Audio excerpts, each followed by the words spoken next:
What's good, y'all? Welcome to my review for this week's episode of Persona 5 The Animation.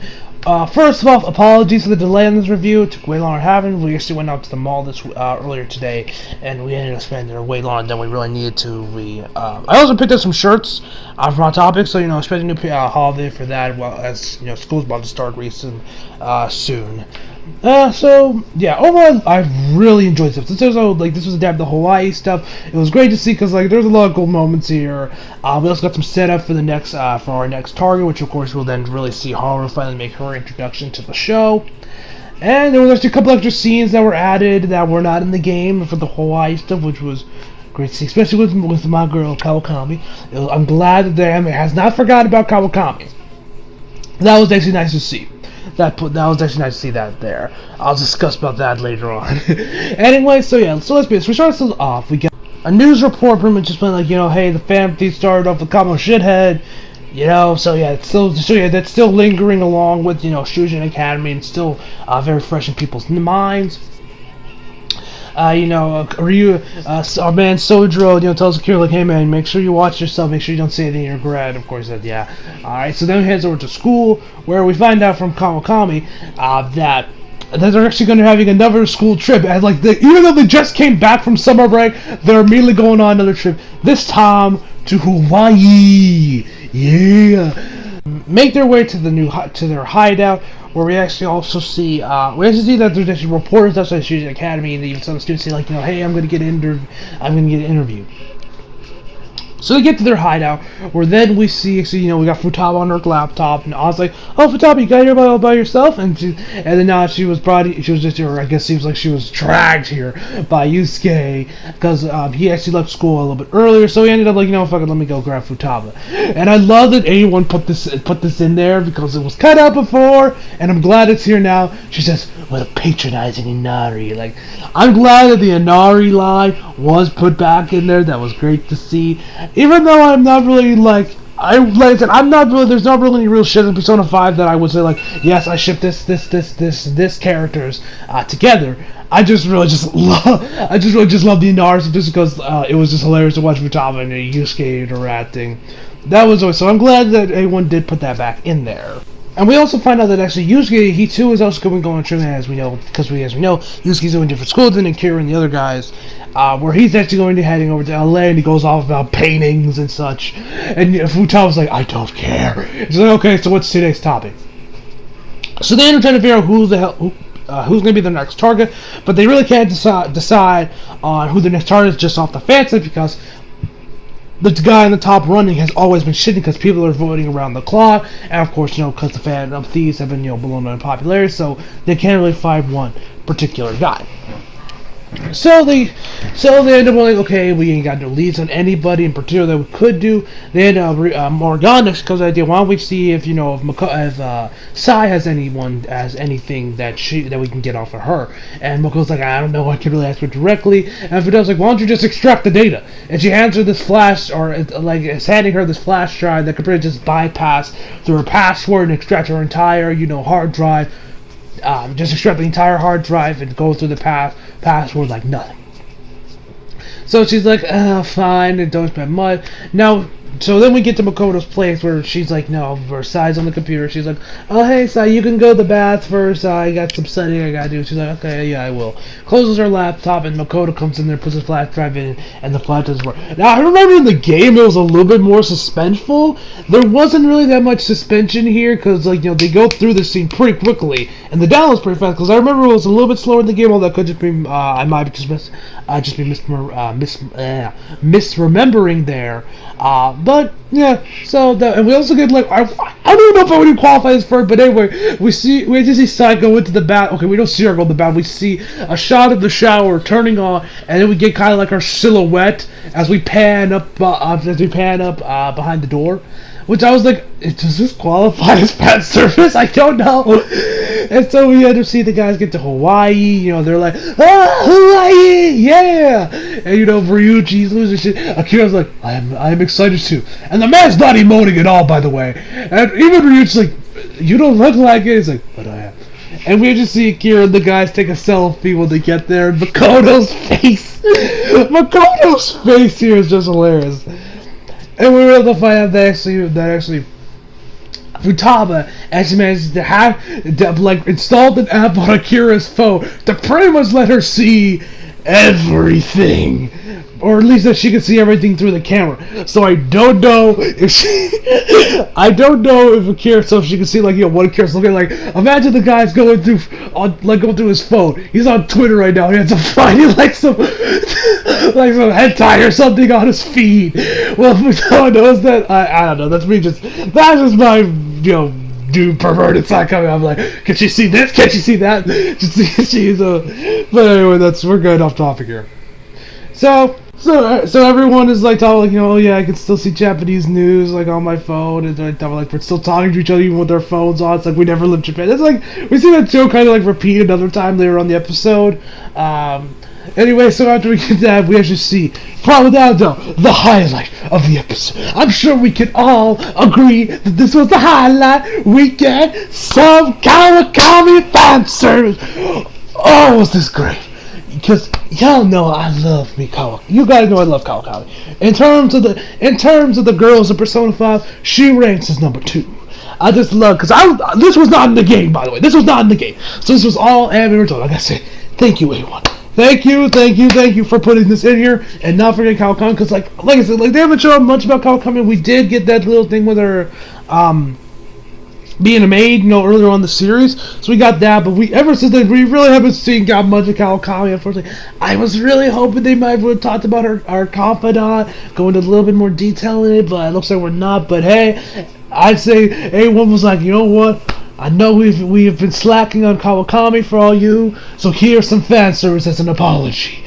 So we see her try. Anyway, the fan service is where she see her try out different bikinis, and it's like, and before she lands, like when we see her in the game, which is like it was like yellow with blue stripes, and mixed with a t-shirt and with a whistle. And oh my god, this Kawakami looks so fucking fine in that outfit. Oof.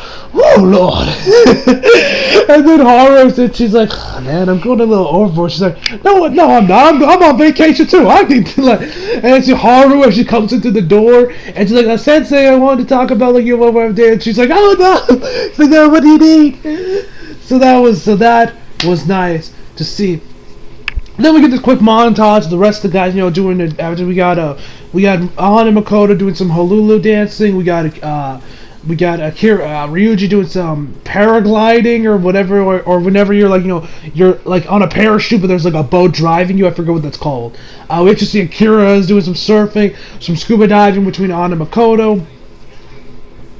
Or then we actually see, we see some stuff with Mishima too as well, like where he's actually trying to meet up with this girl or this person he meets on the fan side. Like, I honestly don't remember this in the game at all. Like, I don't know if this is part of the confidant or just some random shit the anime's thrown in there, because it really doesn't serve any real purpose, and I don't think they're really interested that they're going to go anywhere with it. So I don't know why anyone's putting that in there, but nevertheless. We then see my man Ryuiji being the thirstiest motherfucker alive. I mean, damn, is this man thirsty? Somebody give this man some water. Like, throughout the whole episode, at least the first half of it, that was when they were in Hawaii, all I hear from Ryuji's like, man, I can't, this is unfair, I ain't getting no bitches, my man Ryuji's trying to hit it off with some girls, I don't know if he's trying to straight up go to, like, straight up, go to third base with any of these girls, or just wants to, just flirt with them, maybe, like, I don't know, go on a date with some girl. Anyway, my man Ryuiji is thirsty as hell.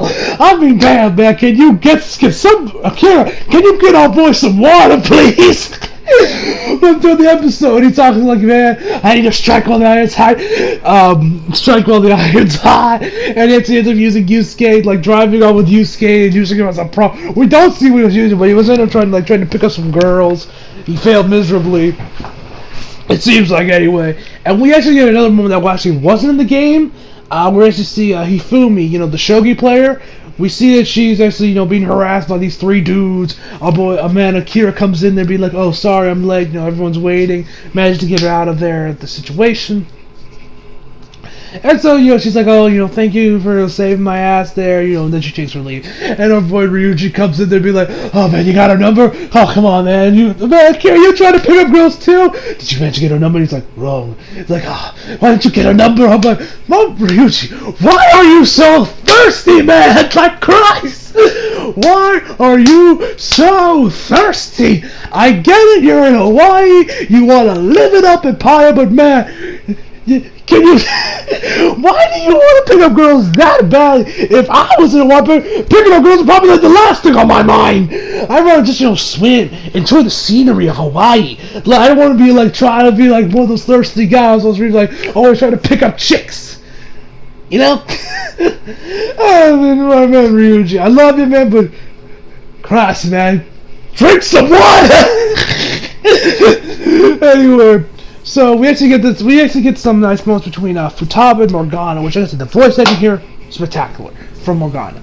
Where we see, Futaba's, messing around on her laptop, on her computer, where Morgana talks about, like, I feel useless, all I do is, like, drive around you guys while we're in mementos, and Futaba's like, Kitty, you say something, you're mumbling, it's trying me, if you got something to say, spill it out. He's like, I what's that thing, and then, Futaba starts, like, messing with Morgana. It was really nice to see that.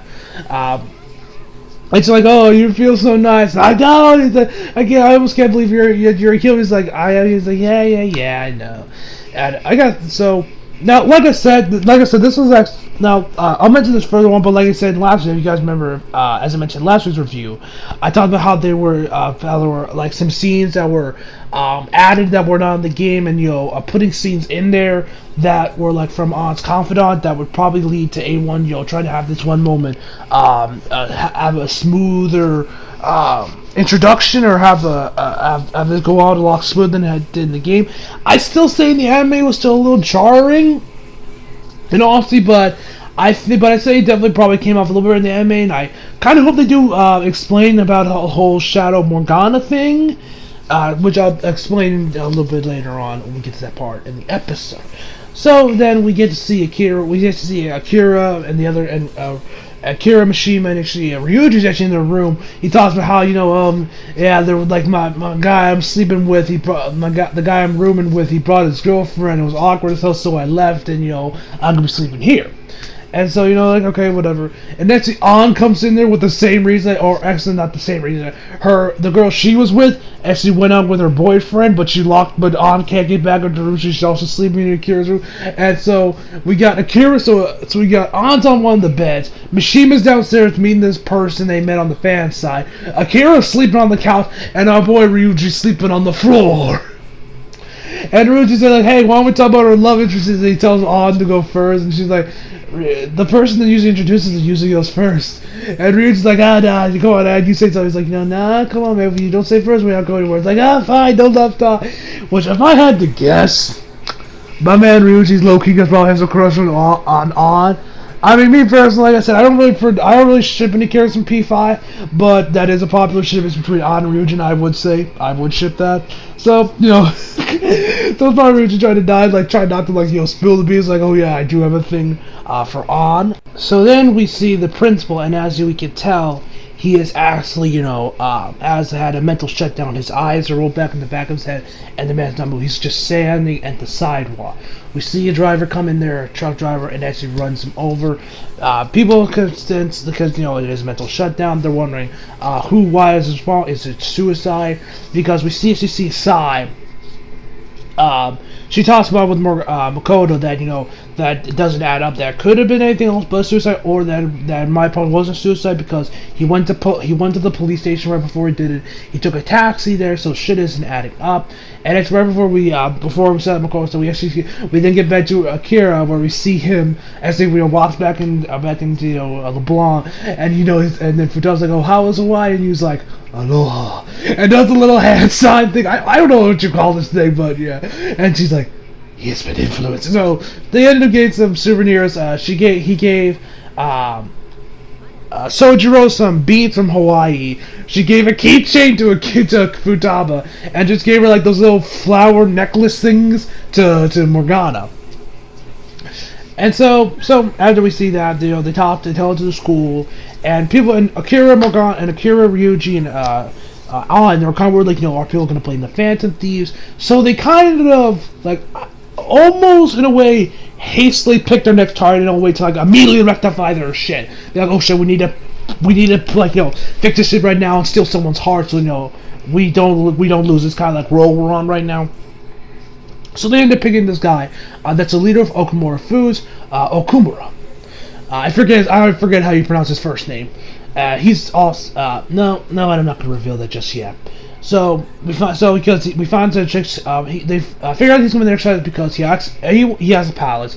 Two, there's a lot of shitty shit revolving around him. So the fan thieves are like, we should take him out.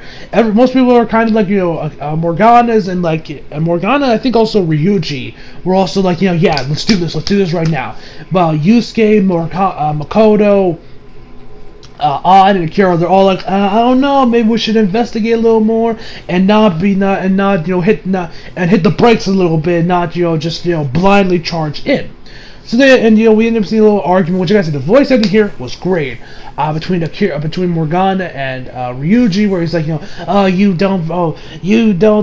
only reason you're part of the family is just so you can pick up girls and other shit. And so Morgana ends up saying that, know what, fuck it, I'm gonna deal with this shit by myself. Fuck y'all, and he leaves. Which is the moment I was talking about. Now, even the anime still seemed a little jarring, but I think that the way the anime has presented it and how they've led up to this moment, I'd say the anime has done a better job than the game did. Putting in the moment with Ann's confidant in there, the shadow that Morgana saw in a dream of himself. I really hope they elaborate on that, because that wasn't in the game at all. So I hope they do elaborate on that. I don't just leave this as like some flashback that doesn't get anything, because that just can kind of suck. But yeah, that's like really like so I would say it still came off still a little jarring, a little kind of like out of left field almost, but I would say probably A1 did a better job at at this coming out, a little bit better than the game. Not by much, in all honesty, but I'd say it came off a little better. And you could kind of understand Morgana's reasoning a little bit more with Ann's confidant being put in there last week, and with the shadow, the Morgana shadow. I really hope they do elaborate on. And that's essentially where the episode ends. We see this little post-credit scene where we actually see Morgana. He pretty much got his ass whooped when he got inside the palace, and where we actually also see Haru in her normal clothes. Okay, for anime onlys right now, I'm about to tell you some stuff that happened that didn't happen next year, because actually in the game we never saw Haru's awakening. We never saw her wake up into her persona, which, judging from the fact that she's still in her normal clothes, that she has not transformed into to her outfit that she has when she's to her outfit when she does enter Mementos, or to the cognitive world, whatever you want to call it, or the metaverse, I should say. I'm curious if the anime, if anyone's gonna put that in there. Like next week, we're gonna see Haru awaken to her persona. Me personally, I don't really care because I honestly didn't really like I said, I'm not the biggest fan of Haru, but I would say that would be. But I would like to see because it was kind of weird how we saw all the other guys waking their persona except Haru. So that was kind of weird. She was like the last main cast member. So I do hope they put that back in their next. It looks like they will, judging from the end post-credit scene, but we'll have to wait and see. So overall, I give this episode a 9 out of 10. I really would have given this episode an 8.5 out of 10, but that Kawakami fan service was so good that I gave it those extra points, and the Inari stuff was also a nice bonus. So that's like the reason why I do give this episode a 9 out of 10. Otherwise, I would have given it an 8.5. So yeah, so hope you all enjoyed the video. Leave a like if you did, subscribe if you're new. Follow me on Instagram, Twitter, leave those rocks below. As always, come back for more. See you guys next time.